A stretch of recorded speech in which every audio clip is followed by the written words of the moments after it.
1 Samuel, capítulo de número 16. Hoje eu quero falar sobre ressignificado. Mas eu quero falar sobre como ressignificar as adversidades. E Davi nos ensina isso. 1 Samuel, capítulo 16. Quem encontrou, diga amém. Quem não encontrou, diga célula. Vai para a célula que você vai ficar bom de Bíblia. Você vai ver. 1 Samuel, capítulo 16, verso 1. O Senhor disse a Samuel: até quando você irá se entristecer por causa de Saul? Eu o rejeitei como rei de Israel. Encha o chifre com óleo e vá a Belém. Eu o enviarei a Jessé. Escolhi um de seus filhos para fazê-lo rei. Samuel, porém, disse: como pode ir? Como poderei ir? Saul saberá disso e me matará. O Senhor disse: leve um novilho com você e diga que foi sacrificar ao Senhor. Convide Jessé para o sacrifício e eu mostrarei a você o que fazer. Você irá ungir para mim aquele que eu indicar. Samuel fez o que o Senhor disse. Quando chegou a Belém, as autoridades da cidade foram encontrar-se com ele, tremendo de medo, e perguntaram: vens em paz? Respondeu Samuel: sim, venho em paz. Vim sacrificar ao Senhor. Consagrem-se e venham ao sacrifício comigo. Então ele consagrou Jessé e os filhos dele e os convidou para o sacrifício. Quando chegaram, Samuel viu Eliabe e pensou: com certeza é este que o Senhor quer ungir. O Senhor, contudo, disse a Samuel: não considere a sua aparência, nem a sua altura, pois eu o rejeitei. O Senhor não vê como o homem vê a aparência, mas o Senhor vê o coração. Então Jessé chamou Abinadab e o levou a Samuel. Ele, porém, disse: o Senhor também não escolheu este. Em seguida, Jessé levou Samá a Samuel, mas esse disse: também não foi este que o Senhor escolheu. Jessé levou a Samuel 7 de seus filhos, mas Samuel lhe disse: o Senhor não escolheu nenhum destes. Então perguntou a Jessé: estes são todos os filhos que você tem? Jessé respondeu: ainda tenho o caçula, mas ele está cuidando das ovelhas. Samuel disse: traga-o aqui. Não nos assentaremos para comer, enquanto ele não chegar. Jessé mandou chamá-lo, e ele veio. Ele era ruivo, de belos olhos, de boa aparência. Então o Senhor disse a Samuel: é este, levante-se e unja-o. Samuel apanhou o chifre cheio de óleo e o ungiu na presença de seus irmãos. E a partir daquele dia, o Espírito do Senhor apoderou-se de Davi, e Samuel voltou para Ramá. Pai Santo, Pai querido, obrigado, meu Senhor, por essa leitura tão abençoada da palavra. Agora eu me coloco diante de Ti. Eu peço que o Senhor me dê a graça, a sabedoria, as palavras certas para essa noite. Há pessoas aqui que precisam muito. Todos nós precisamos. Mas há alguns que eles vieram aqui nessa noite e disseram: eu preciso que Deus fale comigo. Então, Senhor, eu quero me colocar como boca do Senhor para falar o coração do Teu povo, em nome de Jesus. Amém. O texto diz que Deus se cansou de Saul. Saul fez muitas coisas erradas, já estava uma situação insuportável mantê-lo no poder. E Deus disse para Samuel: vá até a casa de Jessé, e lá você vai ungir um dos filhos de Jessé a rei no lugar de Saul. Mas imediatamente Samuel disse: mas Senhor, Saul está vivo, Saul é rei. Se ele ficar sabendo que eu ungi um outro rei, ele vai me matar. E Deus disse: vá até lá, vá à casa de Jessé, fala que você foi sacrificar, fala que você foi consagrar, e chama os filhos dele, e eu te mostrarei o que fazer. Samuel foi obediente, foi até a casa de Jessé. E quando ali estavam, ele disse: chame os seus filhos. E os filhos vieram. E ele estava diante de Eliabe. Eliabe era de boa aparência, tinha uma estatura praticamente perfeita, ele tinha postura de rei. E ele disse: esse é o que Deus quer. E o Senhor disse: não, meu filho, não é esse. Você olha para o homem, para a aparência, mas eu vejo o coração, não é este. E ele perguntou: mas não tem mais nenhum filho? Ah, tem. Mas quem? Ah, Davi. Mas o Davi está lá cuidando das ovelhas. Mas tudo bem, mande chamá-lo. Nós não vamos comer enquanto ele não chegar. E quando Davi se aproxima, Deus diz para Samuel: é esse, unge o rei sobre Israel. E Samuel fez aquilo, na frente da família, diante de todos. E Davi foi ungido rei. Mas ele não se tornou rei no dia seguinte. Havia um rei dentro dele, como há um rei dentro de você, como há uma rainha dentro de você. Só que aquilo não aconteceu do dia para a noite. Ele não assumiu o trono do dia para a noite. Não. Alguns teólogos dizem que entre a unção de Samuel e o assumir o trono em Israel foram aproximadamente 14 anos. Imagina você receber uma palavra de Deus e ela demorar 14 anos para se cumprir. Mas o que me chama a atenção é que tão logo Davi é ungido, a vida dele muda completamente, e muda para pior. Diga comigo: para pior. Sabe, às vezes quando nós esperamos algo de Deus, no primeiro momento, se é de Deus, vai melhorar tudo. Se é de Deus, se transformará tudo. Se é de Deus, as coisas tomarão uma nova forma, tudo vai melhorar.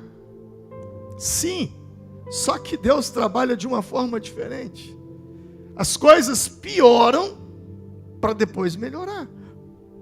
Deus, ele tem seus métodos, seus meios, suas formas, seus modos de fazer, e nós não estamos prontos.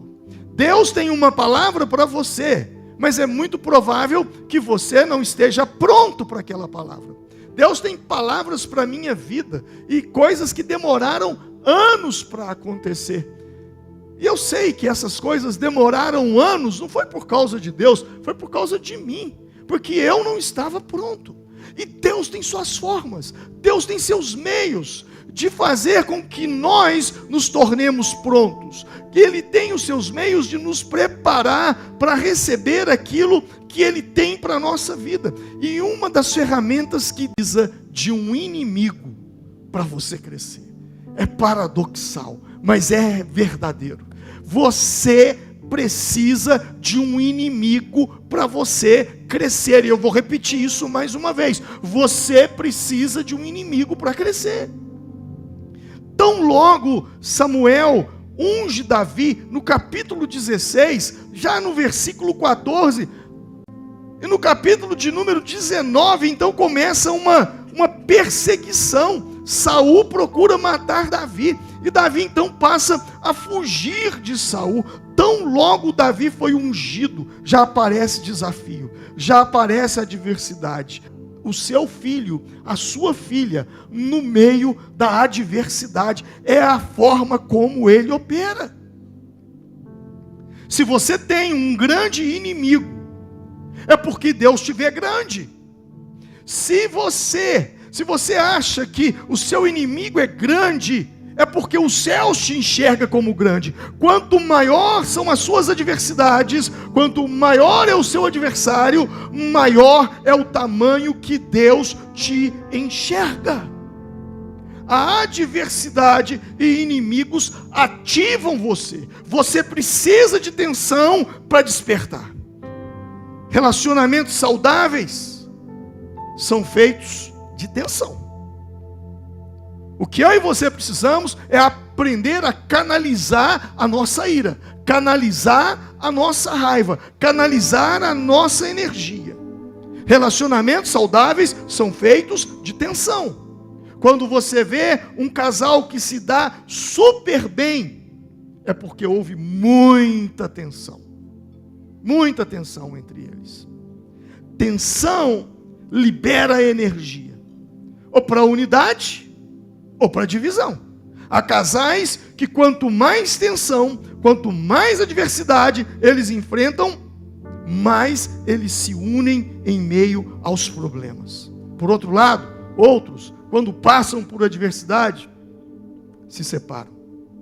Fazer o quê? O mesmo fogo que transforma o milho em pipoca é o mesmo fogo que transforma o milho em peruá. Infelizmente, muitos não conseguem se ressignificar, não conseguem trabalhar com a tensão, não conseguem trabalhar com a adversidade, com a oposição, com os problemas. Quando você está andando no cerrado, que a nossa região é uma região de cerrado, e no nosso cerrado nós temos muitas pedras legais. Você está andando, você vai encontrar muitas pedras interessantes. Você vai observar que a maioria das nossas pedras, elas têm ponta. Mas quando você entra no ribeiro, você vai perceber que a maioria das pedras, ou todas elas, não sei se posso dizer todas, mas grande parte delas, não tem ponta. Você já observou isso? As pedras do ribeiro, elas são lisas. E por que elas são lisas? De tanto se chocaram uma com a outra. E aí elas perderam as pontas. Relacionamento é assim. Imagina duas pessoas que vêm de duas famílias completamente diferentes, duas casas completamente diferentes. Um é masculino, o outro feminino, cabeça de homem completamente diferente, cabeça de mulher. Eu fico vendo minha esposa na loja, eu quase morro de vergonha. Ela vai na loja, chega lá, eu queria ver uma roupa. Aí ela olha uma, olha duas, olha três, olha quatro, olha cinco, olha 10. A balconista botou um monte de roupa lá. Mas eu acho que eu não vou ficar com nenhuma dessas, não. Homem não. Homem já chega e já fala assim, ó, é aquela lá que eu quero. Qual o número lá? Tem o meu tamanho? Tem, pode trazer. Aí experimenta, não precisa nem experimentar, não. Pode embrulhar aí que eu já estou levando. É assim ou não é, varões? Mas são cabeças diferentes. E de repente, quando você pega essas duas pessoas, que não tem nada a ver uma com a outra, e põe essas duas pessoas morando debaixo do mesmo teto, é encrenca. É encrenca. É claro que vai ter tensão. É claro que terá adversidades. Duas cabeças. E isso vai acontecendo. Só que chega um ponto na vida, igual eu já estou com 32, 33 anos de casado. Sabe, quando você chega num ponto assim, parece que é até irmão, você já até sabe o que o outro, você adivinha os pensamentos do outro. Porque no início era muita tensão. No início era muito choque. Isso aconteceu no meu casamento também. Só que com o passar dos anos, e a forma como a gente vai lidando com a tensão, a forma como a gente vai ressignificando as coisas, lá na frente, parece que é assim, um pensa, o outro, não, mas como que eu pensei, como é que, sabe, tudo se encaixa. Então eu e você precisamos entender que Deus, Ele trabalha com tensão. O reino de Deus, ele é tomado por tensão. Há pessoas fugindo da pressão, há pessoas fugindo da adversidade, há gente pedindo para Deus tirá-lo da adversidade. Ele não peça isso. E eu vou ensinar o que você tem que pedir, mas daqui a pouco. Deus usou a pressão, Deus usou a tensão, Deus usou a adversidade para preparar Davi. Deus usa a tensão para nos preparar. Quando você vê Davi falando com Saul, no primeiro momento, você pega uma parte ali de Samuel 17, depois você pega uma outra parte mais adiante, e você vai ver como as coisas se encaixam. Porque quando Davi se candidata para lutar contra Golias, Saul olhou e disse: olha, não dá, você não tem capacidade para isso. E ele diz: olha, eu estava no campo e pastoreando as ovelhas de meu pai, e veio um urso. O Espírito do Senhor veio sobre mim e eu venci o urso. Eu estava pastoreando um outro dia e veio um leão. O Espírito do Senhor veio sobre mim e eu matei o leão. Então você começa a perceber que uma coisa encaixa na outra. A vida é assim. Adversidades, elas não são soltas. Por mais que você esteja presenciando, vivenciando um problema, aquele problema que você está passando, ele não é um problema solto. Ele faz parte de uma outra coisa que está acontecendo ou que acontecerá na sua vida, que lá na frente você vai ver que as peças se encaixam. Por exemplo, Saul, ou melhor, Davi, lutou com o urso. Na verdade, o urso estava preparando Davi para ele lutar com o leão. Aí Davi lutou com o leão e venceu o leão. Quando ele lutou com o leão, na verdade, Deus estava usando o leão para preparar Davi para enfrentar Golias. E quando ele vence Golias, Deus estava usando Golias para preparar Davi para ser perseguido por Saul. E quando ele vence Saul, era Deus usando Saul para preparar Davi para assumir o trono. Você consegue entender isso? Os problemas que você vivenciou. Aí eu vou falar no singular. O problema que você está vivenciando hoje, ele não é solto, ele não está sozinho, ele faz parte de um conjunto de coisas que Deus está usando para trabalhar a sua vida. Por isso que lá em Romanos 8:28 diz que todas as coisas contribuem juntamente para o bem daqueles que amam a Deus. Preste atenção, todas as coisas contribuem, mas não é apenas contribuem. Contribui o quê? Juntamente. Repete comigo, juntamente. Então, uma coisa aqui faz parte de outra coisa aqui, que faz parte de outra aqui, que vai te levar em algum lugar. Então não é um problema isolado. Quando você analisa a vida de José, não é um problema isolado. Foi perseguido pelos irmãos, foi um fato. Lançado numa cova, foi outro fato. Vendido como escravo, foi outro fato. Caluniado pela mulher do seu patrão, foi outro fato. Esquecido na prisão. Você pega todos esses fatos, juntamente, essas coisas contribuíram para que ele se tornasse governador. Então, ouça e preste atenção nessa palavra, juntamente. O problema que você está enfrentando hoje, que está tirando o seu sono, o seu sossego, está te deprimindo, está causando mal para você, não é um problema isolado, ele faz parte de algo que Deus no futuro fará com que isso contribua para o seu bem. Então não fuja dos desafios, apenas encare-os e leve-os a Deus em oração, em jejum. Sem movimento você se atrofia. Adversidades nos movimentam. Sem movimento você morre. Inércia é a lei da morte. Experimente ficar deitado 1 ano sem se levantar. Todos os seus músculos ficarão endurecidos, incapazes de se estender, de se firmar. A lei da vida é movimento. Por isso que quando alguém morre, claro, ele deixa de se mexer. E tensões nos mantêm vivos. É a tensão que bombeia o sangue no seu coração para levar para todo o seu corpo. Sem tensão, você está morto. A vida precisa de movimento. E a adversidade, ela nos move. Ela cria um impulso de reação em nós. Sabe, Deus faz umas coisas que são incríveis. Quando você abre a sua Bíblia lá no livro de Juízes, logo depois de Josué, olha o que esse texto diz. Começando o capítulo 3. São estas as nações que o Senhor deixou para pôr à prova todos os israelitas que não tinham visto nenhuma das guerras em Canaã. Fez isso apenas para treinar na guerra os descendentes dos israelitas, pois não tinham tido experiência anterior de combate. Você entendeu o texto? Quando eles entram na terra prometida, Deus não acabou com as nações. O texto diz que Deus deixou ali algumas nações. E qual era a finalidade dessas nações? Pôr à prova os israelitas.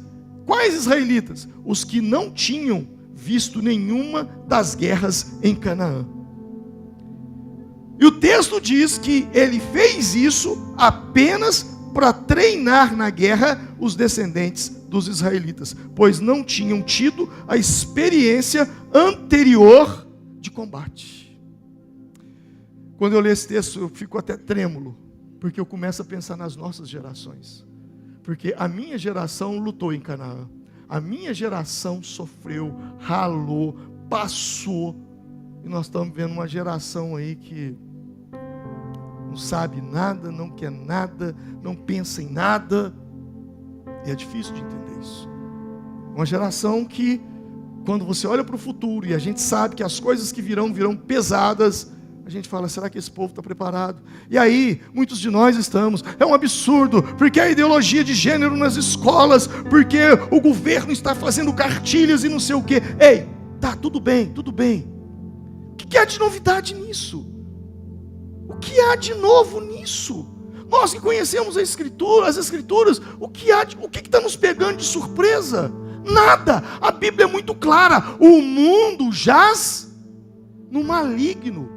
Isso só está incomodando quem fica esperando professor para educar filho, porque filho é educado dentro de casa. É você que ensina, é você que dá princípios, é você que dá valores, porque quando ele chegar lá fora, ele vai dizer, eu sei de onde eu vim, eu sei, eu tenho princípios, eu tenho valores, eu não me encurvo diante de Nabucodonosor, eu não me contaminarei com as comidas da Babilônia. Por quê? Porque ele tem princípios. Pode ser que alguns até se percam, mas quando eles se verem na pior, eles vão se lembrar do que você ensinou dentro de casa para eles, e eles vão dizer, eu sei o caminho de volta, eu sei aonde é que eu tenho que procurar. Isso é extremamente importante. A Bíblia diz que Deus deixou ali inimigos, porque eles precisavam de inimigos para se tornarem guerreiros. Deus às vezes permite inimigos, e acredite, para nos treinar. Deus permite que essas adversidades, essas guerras, essas batalhas que nós enfrentamos, elas têm uma finalidade: nos treinar. Porque a tensão libera energia. Jesus, ele não fugiu da tensão da cruz. Muitos querem retirar a tensão, mas retirar a tensão é retirar a energia que faz a vida mover. Muitos estão paralisados porque têm medo de crítica, mas a crítica pode ser a sua tensão para o próximo nível. Se não fosse valioso o que você está prestes a receber, não haveria dificuldade na sua vida. Se você olhar para trás, você vai ver que os seus maiores momentos aconteceram em meio às suas maiores dificuldades e contradições. Quando Davi viu o gigante, ele disse, esse aí é para mim. Foi para isso que eu vim ao mundo, foi para derrubar gigante. A minha natureza é caçador de gigante. Então não fuja dos problemas, encare-os de frente para solucioná-los. Golias, ele foi transformado em uma lição e um testemunho. Golias era um gigante que depois virou o quê? Um aprendizado e um testemunho. E é isso que eu e você temos que fazer. Pense numa adversidade. Pense num problema que você está enfrentando. Traga isso na sua mente agora. Eu vou parar por alguns segundinhos. Pense na adversidade que você está sofrendo. Pense na adversidade que você está enfrentando. Pensou? Amém? Levante sua mão direita. Diga comigo: esse problema que eu estou passando, ele será transformado num aprendizado e num testemunho. Amém?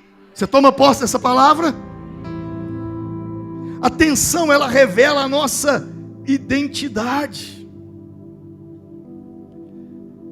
A Bíblia nos diz em Mateus capítulo 4, versículo 3, que quando Jesus estava no deserto, há 40 dias de jejum, o tentador se aproximou dele e disse: se você é o Filho de Deus, mande que essas pedras se transformem em pães. O diabo disse: se tu és o Filho de Deus, transforme essas pedras em pães. Para muita gente, a tentação era transformar pedra em pão, porque Jesus estava com fome.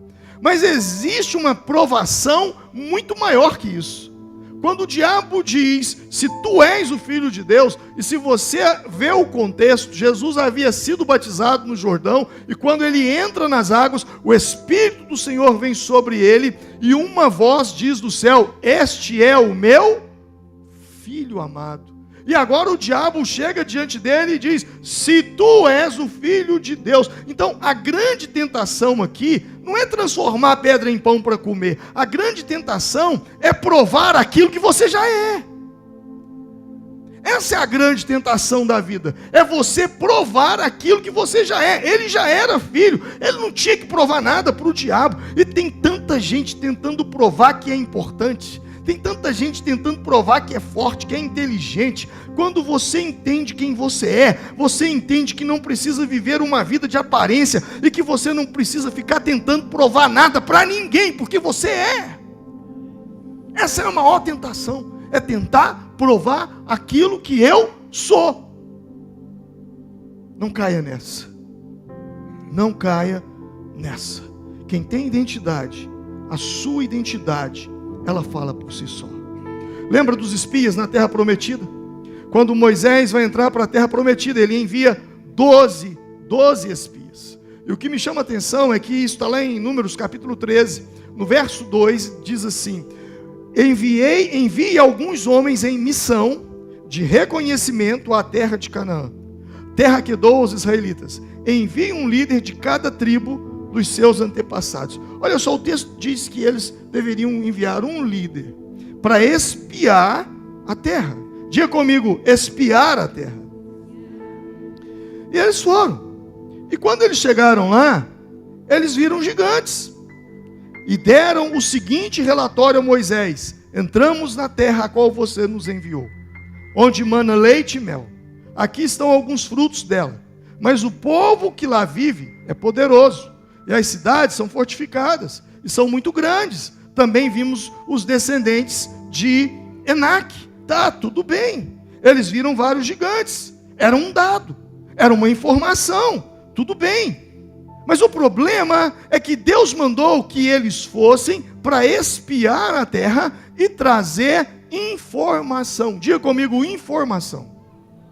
Eles foram enviados para trazer informação e não interpretação. Isso é poderoso. Eu vou repetir. Eles foram enviados para trazer o quê? Informação. Mas quando eles chegaram lá, o que eles fizeram? Eles trouxeram o quê?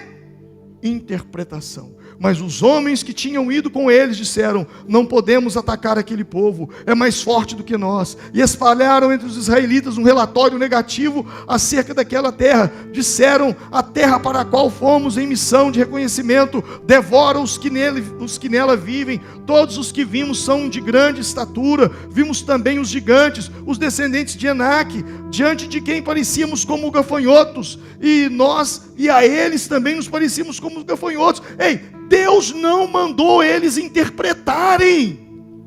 Deus não os mandou para interpretar o que viram.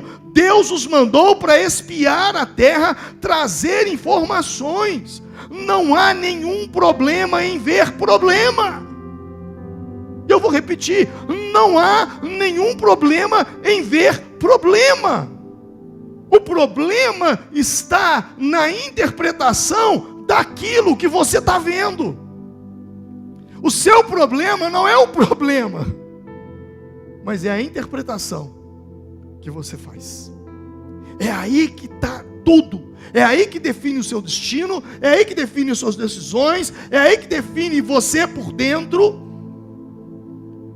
Deus estava cansado de saber que eles iriam ver os gigantes, os descendentes de Enaque. Deus estava cansado de saber. O que eles precisavam trazer era informação e não interpretação.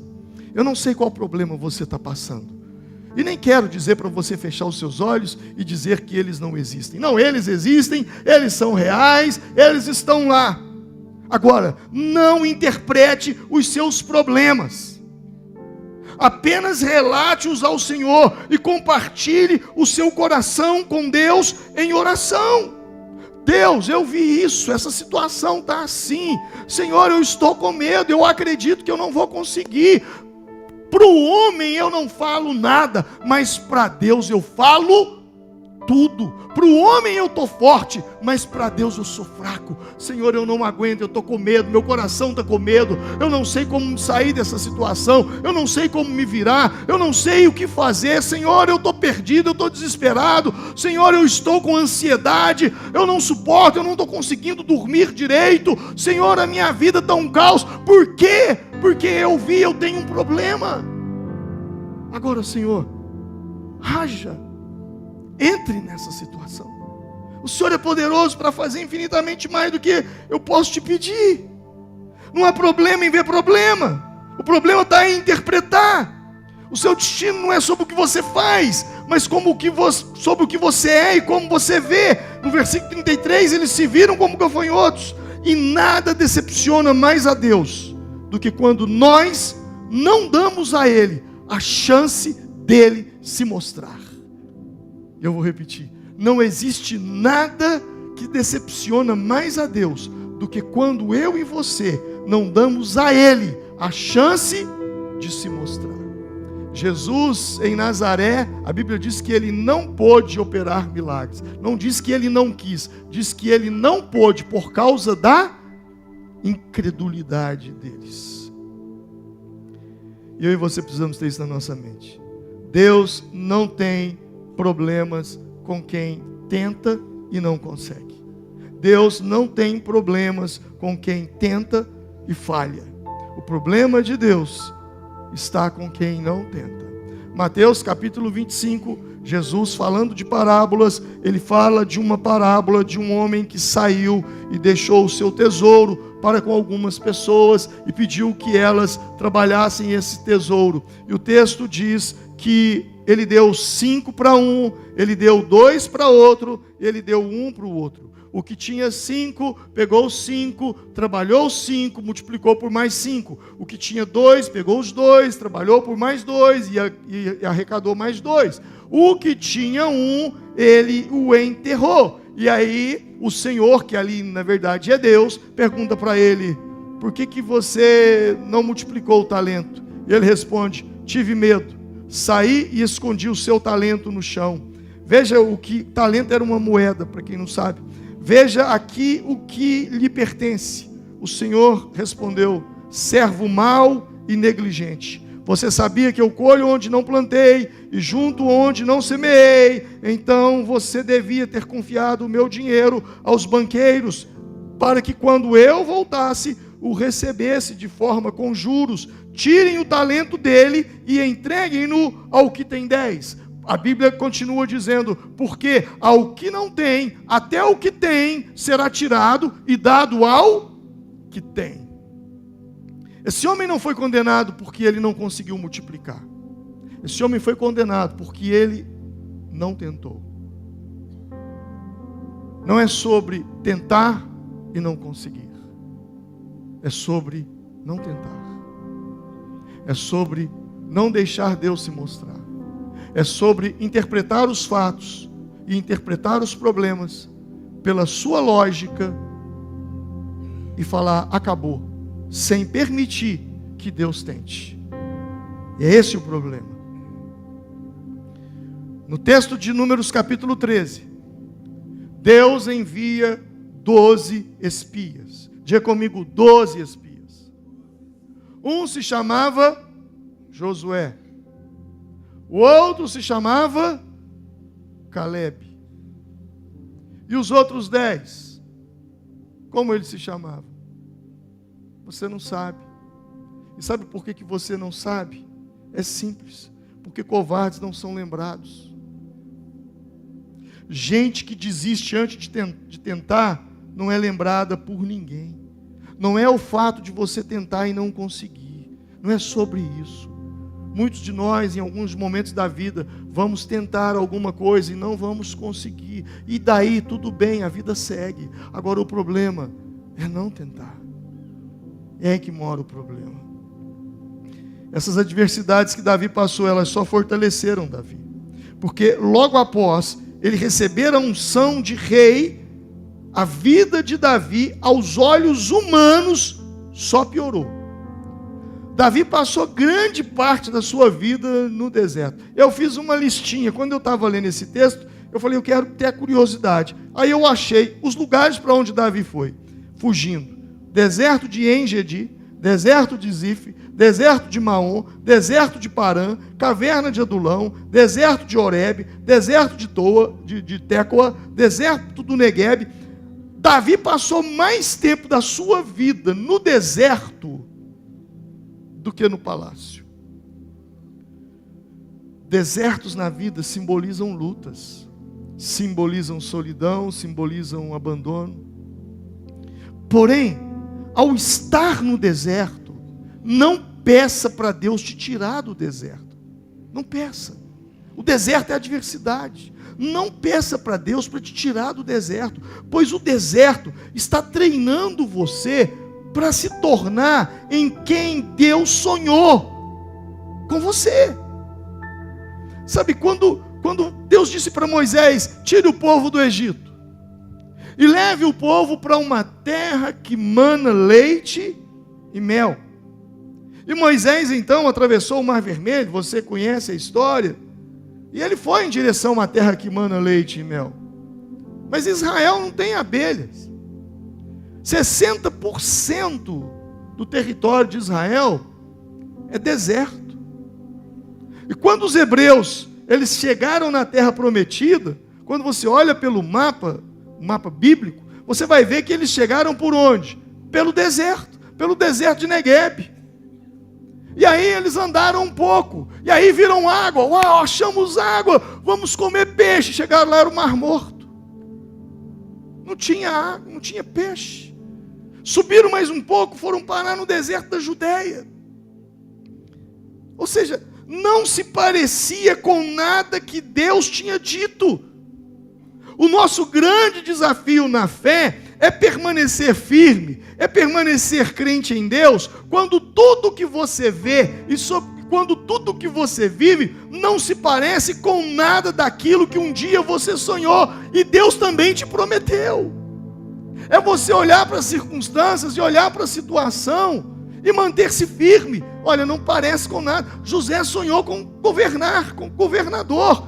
E o que aquele buraco que ele foi lançado tinha a ver com o sonho? O que ser vendido como escravo tinha a ver com o sonho? O que parar na casa de trabalhar como escravo tinha a ver com o sonho? O que ser caluniado tinha a ver com o sonho? O que parar numa cadeia tinha a ver com o sonho? Então eu digo e repito, não se parece às vezes com nada daquilo que Deus nos disse. E o nosso grande desafio na fé é permanecer firme, é permanecer crente em Deus, quando tudo que você vê não se parece com nada daquilo que um dia você sonhou e com nada daquilo que um dia Deus te prometeu. Isso é viver pela fé e não pelas circunstâncias. Isso é viver pela palavra e não por aquilo que os seus olhos estão vendo. Então faze as pazes com o teu deserto.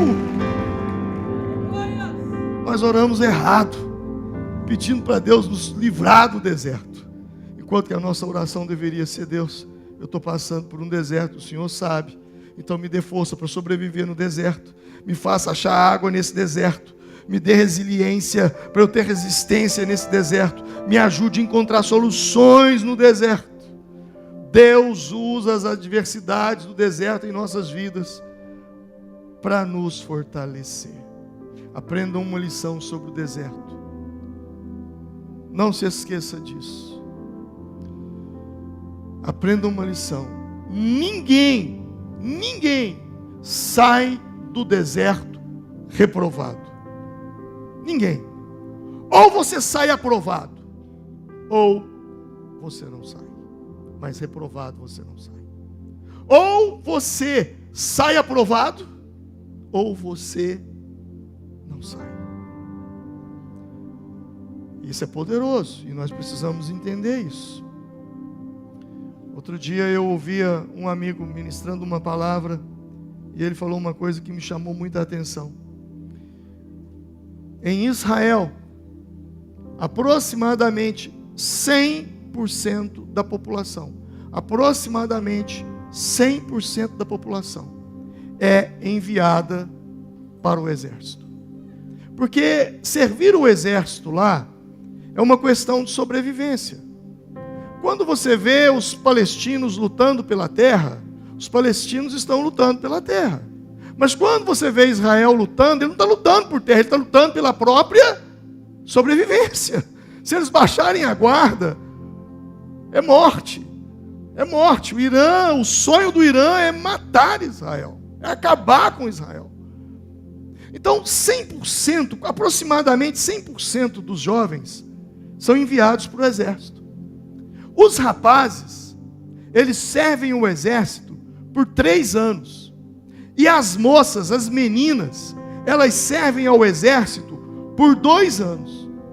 E quando eles se alistam e começam a servir no exército, tanto os rapazes como as moças, eles são enviados para o deserto. E lá, eles têm que se virar, eles têm que sobreviver, eles têm que encontrar soluções para se manter vivos. Meninos de 17, 18, 19, 21 anos de idade, eles têm que encontrar soluções no deserto.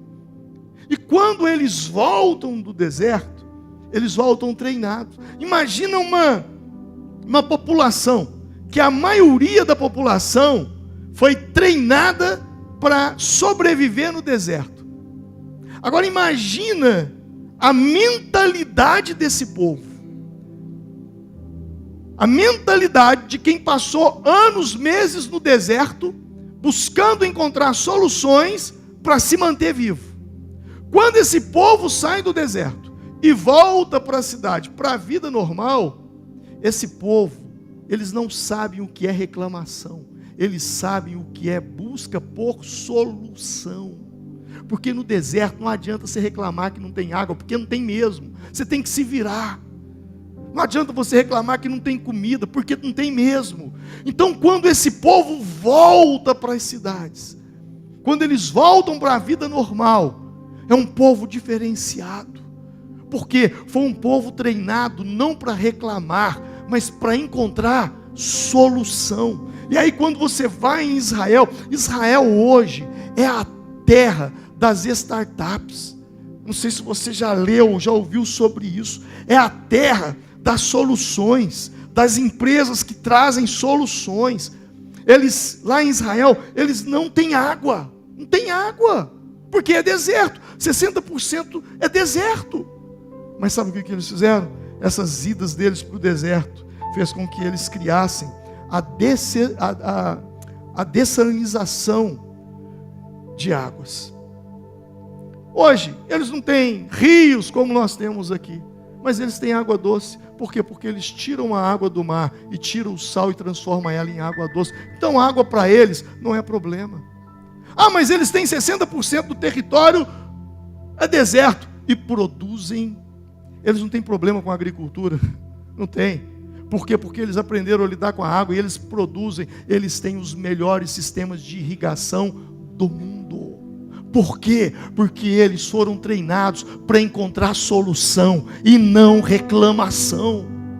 Se toda vez que eu e você abríssemos a boca, gastássemos energia reclamando, ao invés de reclamar, se nós estivéssemos buscando uma solução para o problema que tanto nós reclamamos, a nossa vida não seria como é. A nossa vida seria bem diferente, muito diferente. Quando nós somos treinados por Deus no deserto, e o que acontece com eles é que quando eles são treinados no deserto, e eles voltam, eles passam a achar solução para todas as áreas da vida. Medicina, educação, segurança. Eles têm o melhor sistema de inteligência do mundo. Do mundo. Eu não posso julgar ninguém, muito menos questões que eu nem estou lá para viver. Mas quando eu vi aquele helicóptero do presidente do Irã caindo, eu falei, como dizia minha mãe, nesse mato tem coelho. Nesse mato tem coelho. Porque o cara declara morte a Israel todo dia. Todo dia. Ele ensina as crianças desde bebê a odiar Israel e a matar os judeus. Não posso afirmar isso. Mas o que eu quero que você entenda é que quando eles voltam, eles encontram solução não só para a água, para a agricultura, mas para a medicina, para a educação, para a segurança, para o exército, para tudo. Porque quando nós somos treinados por Deus no deserto, todas as áreas da nossa vida, por mais desafiadoras que pareçam aos olhos dos outros, elas se transformam em oportunidade de crescimento e de superação na nossa vida, porque fomos treinados no deserto. A adversidade, ela vem para nos treinar. Então, em meio à adversidade, guarde a sua mente. Guarde a sua mente. Quando o inimigo consegue colocar uma fortaleza na sua mente, você começa a se sabotar. Você começa a lutar contra você, a duvidar de você, a desejar o seu próprio mal. 2 Coríntios, Paulo escrevendo no capítulo 10, ele diz: porque as armas da nossa milícia, da nossa luta, não são carnais, e sim poderosas em Deus, para destruir o quê? Fortalezas. Fortalezas, anulando nós, sofismas, e toda a altivez que se levanta contra o conhecimento de Deus, e levando cativo todo pensamento à obediência de Cristo. Diga comigo, levando cativo todo pensamento à obediência de Cristo. Você precisa parar de ouvir a si mesmo e começar a falar a si mesmo. E quando você fala a si mesmo, você leva o seu pensamento cativo à obediência de Cristo. Porque você está sendo bombardeado com os piores pensamentos, com os pensamentos mais terríveis, mais destrutivos, e você então para e diz: tudo bem, tá, é a minha destruição, é o meu fundo de poço, acabou, mas deixa eu te dizer uma coisa, a Bíblia diz isso, posso todas as coisas naquele que me fortalece. Se Deus é por nós, quem será contra nós? A Bíblia diz que agindo Deus, quem impedirá? Eu creio na palavra de Deus, eu tenho orado a Deus, eu não sou sozinho, eu não sou órfão, eu tenho um Pai que me ama, um Pai que cuida de mim, um Pai que se revela a mim, e o meu Pai não me abandonará, e eu vou sair, e isso que é uma adversidade se transformará numa lição e num testemunho de vida. Glória a Deus. Daí a importância de viver uma vida com Deus e em Deus, fortalecendo através da Bíblia, da oração. Para quê? Para quê? Para que você não confronte, ouça isso, a importância de você remover essas fortalezas, levar o pensamento, levar cativo todo o pensamento à obediência de Cristo. Qual é a importância disso? Para que você, ouça o que eu vou te dizer, eu já estou encerrando, é a minha última frase. Para que você não confronte a palavra de Deus com as experiências de falta que você tem, mas que você confronte as experiências de falta que você tem com a palavra de Deus. E eu vou repetir e te explicar. É importante que você destrua as fortalezas por meio da palavra, que você leve cativo o pensamento. Para quê? Para que você não confronte a palavra de Deus com as experiências de falta que você tem. E o que quer dizer isso? Confrontar a palavra de Deus com as experiências de falta que eu tenho. Meu casamento acabou, minha vida financeira está de mal a pior, as coisas não estão indo bem para mim, e então eu confronto a palavra de Deus com base nas experiências que eu tenho. A Bíblia é mentira, não é verdade. Olha o que eu estou passando. A Bíblia diz que deixará o homem, seu pai, sua mãe, unir a sua mulher, e aquele que Deus uniu, nenhum homem separe. Olha só, meu casamento está acabado. A Bíblia diz que Deus vai prover. Em Filipenses diz, olha só como é que eu estou passando. Você começa a confrontar a Bíblia baseado na experiência de falta. Mas quando você leva cativo o pensamento, você inverte o processo. Você passa a confrontar as experiências de falta com a palavra de Deus. Você olha para o seu casamento e diz, meu casamento está um fracasso. Mas eu creio num Deus que restaura. Eu creio na Bíblia, eu creio na palavra, e Deus pode mudar essa situação. A minha vida financeira está indo de mal a pior. Eu não sei mais o que fazer, mas a palavra de Deus me promete que Deus suprirá as minhas necessidades. E eu creio num milagre, eu creio numa provisão de Deus. Como isso vai acontecer? Eu não sei, mas que acontecerá, acontecerá. Quem entendeu? Uma coisa é você confrontar a Bíblia baseado na experiência de falta que você está passando. Outra coisa é você confrontar a experiência de falta com a palavra. Eu estou passando por um vício, eu estou viciado, eu estou passando por uma situação deprimente, nas drogas, no álcool, eu estou passando por uma situação, mas a palavra diz, e foi justamente isso que Jesus fez no deserto. Assim está escrito. Então eu vim aqui hoje só para te dizer isso. Ressignifique as suas adversidades. Lembre-se da grandeza que existe dentro de você. E que os ataques que você tem sofrido, assim como Davi, é porque você carrega algo muito precioso dentro de você. Ouça isso. Ladrões não roubam cofres vazios. Se você está sendo atacado, é porque tem riqueza dentro de você. Se coloque em pé nesse momento. Eu quero orar.